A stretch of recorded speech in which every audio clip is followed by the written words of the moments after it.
Measurement is a key to creating a stable and manageable system. The cloud architect doesn't just design and implement a solution, they're usually required to stick around for some time after the implementation to stabilize the system and make sure it can be operated and maintained. If you design from the beginning, identifying indicators to be measured and objectives to compare them against, you'll have the information needed for the stabilization processes that surround the system. In this lesson, we'll look at how you should measure your service and discuss the terms we use to describe those measurements. As the designer of your service, it's up to you to define how your service should look and feel to your users. It's equally important to establish metrics that tell your users what they can expect from your service in terms of reliability and performance. We'll call this the service level. To define a service level, you need to identify what the users care about. Over the next few slides, we'll discuss each of these terms in more detail. Our first step is to identify the service level indicators, or SLIs. For example, the availability of a web page, or how fast the system responds when a user clicks a button. Next, we determine the threshold of pain for each of these SLIs, meaning at what point the users will decide that the service isn't working properly. We'll call this the Service Level Objective, or SLO. Finally, some services are so critical that a formal business agreement will exist between the provider and the users to guarantee a specific behavior and to compensate the users if the service fails to meet this expectation. Chances are that you've seen terms like Service Level Agreement, or SLA. Perhaps you've even wondered how these figures are determined, or more importantly, how they're monitored. Service levels define how a given service or product should behave. There are a number of factors that go into service levels, ranging from availability specifications, such as 99.99% uptime, or a performance specification, such as a minimum response time of 1 second. Service levels help set the user's expectation and help keep their expectations in line with the design of the service. Let's start on the left with service level indicators. SLIs should be directly observable and measurable by the users. SLIs should not be internal system metrics such as server CPU utilization or the number of server failures. This is done for two reasons. One, the users can't directly measure those internal factors because they're on the outside of the system. And two, utilization isn't really an effective measure of the usability of a system. Instead, utilization is a metric best used by autoscalers to maintain a consistent user experience. Once we've identified what the users care about, we need to quantify those thresholds of pain.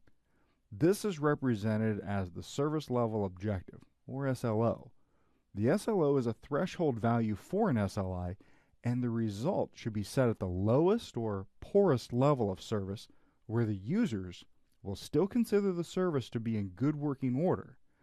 That's to say, the SLO represents the point at which the user would consider opening a support ticket because the service failed to meet his or her expectation.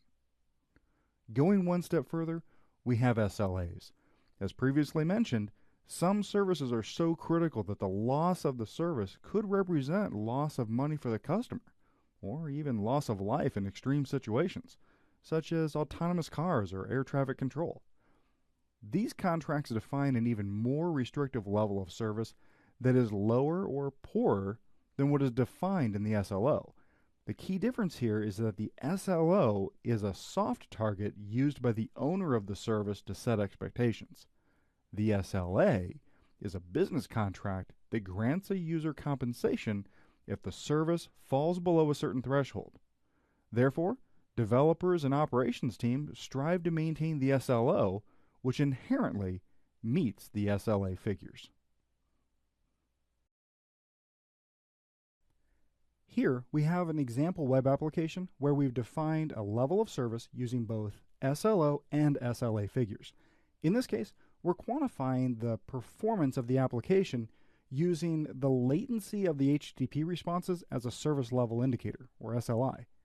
The SLO is set at 200 milliseconds and represents the lowest performing point at which the system is still usable and simultaneously performing acceptably to the users. Improving the server's performance beyond 200 milliseconds, such as to 100 milliseconds, it's not required or beneficial because there might be circumstances beyond our control between the user and the service, such as poor Wi-Fi service, which would mask any benefits gained by reducing the SLO any further. In this example, the service provider has also established an SLA value of 300 milliseconds, which is a lower performance value than the SLO of 200 milliseconds. The SLA represents the threshold at which the service violates the written expectation of the performance or availability and entitles the user to compensation from the service provider.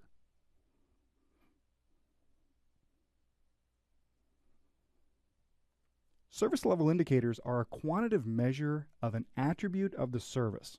SLIs could represent things such as throughput, latency, availability, or even correctness.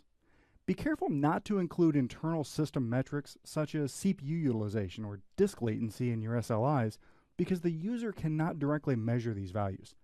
Users can only measure what they can see and feel, so stick with values that are both meaningful to the users and that are tied to the core functionality of the service. Consider the following example. The users know if the service functions properly because they are not receiving errors. They know it performs well because the latency between operations is very quick. However, they have no idea how heavily loaded the CPUs of the servers are, nor do they care if the first two components are actually being met. It's also important to include other factors when determining the SLI for your service. To provide an accurate measurement of the latency a user would experience, we need to monitor additional systems. In this case, we need to know the true latency of our application. We must account for the latency of the load balancer and of the data server. Note that in this case, we don't have visibility to the user's internet connection, so our SLI will be the end-to-end latency from the front-end web load balancer through our service and then back to the data server. Service level objectives are thresholds. They represent the point at which you must do something to improve the reliability or performance of the service. Sometimes the thing you need to do isn't fixing a component. Sometimes it's delaying a fix or postponing updates because the system has been offline too much. At other times, it might be necessary to devote engineering time to resolve the problems. And as we said before, SLOs are different than SLAs. An SLO defines the user's pain tolerance to performance or availability issues, whereas an SLA is a legal contract. SLAs are known to the consumers of the service, but SLOs might not be. Though there have been cases where providers have disclosed their SLOs just to ensure that users don't become overly dependent upon the service, beyond the point that the designers of the application or service originally intended. Contrary to popular belief, SLOs aren't set at the maximum performance a service can achieve. Rather, the business will determine an appropriate level of the performance or reliability that the provider can offer without making the service too available or too responsive. Keep in mind that your SLOs might change as you improve your service or add features to it. Also, focus on the 4 golden monitoring signals when creating your SLOs: latency, traffic, errors, and resource saturation. A well-defined SLO will often describe a subset of responses, such as the 95th percentile of responses must be less than 400 milliseconds, or the service must be at 99.9% available over the last 30 days using a rolling calendar. This avoids the situation of outlier statistics skewing the data and of major outages, say in January, preventing software updates in December because the availability target was exhausted at the beginning of the year. When designing your SLOs, it's important to put reality above utopia. While we'd love to have a service that is up 100% of the time, that also means that the service can never be updated. Google has adopted an error budget methodology. Instead of assuming that every service will run perfectly, services are given error budgets for their SLOs that operate a bit like spending money. Each service starts with a set amount of errors that are considered normal and expected.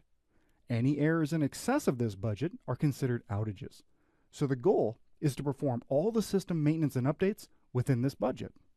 As the days go by each month, the error budget is replenished, giving the development and operations team the breathing room needed to implement changes and apply updates. We'll discuss monitoring in more detail in a later module, but it's important to ensure that all SLOs are based on the user experience rather than an internal system metric. For example, if a service becomes unavailable at 3 a.m. but no one notices, perhaps the SLO shouldn't be based on a 24-hour day. Finally, we come to one of the most overused terms in the industry, the service level agreement. An SLA is not the minimum point at which a service is considered usable. There are some services that are so mission critical that the service provider must provide a written guarantee that the service will perform above a certain specification. That specification is the SLA, and breaking the SLA grants compensation from the provider to the users. Keep in mind, not all services have SLAs, but all services should have an SLO. It's also possible that providers might not publicly disclose their SLOs for fear that users might incorrectly associate the SLO with an SLA. If you don't know your user, how can you establish what they find important and acceptable? The answer comes from a marketing concept used when developing user interfaces, the user persona. A user persona is an abstract representation of how a certain set of users will use your service. For instance, the power user, the casual user, the road warrior, and the impatient user. User personas can help you determine the SLIs and the SLOs for your service by understanding how each group will actually use your service.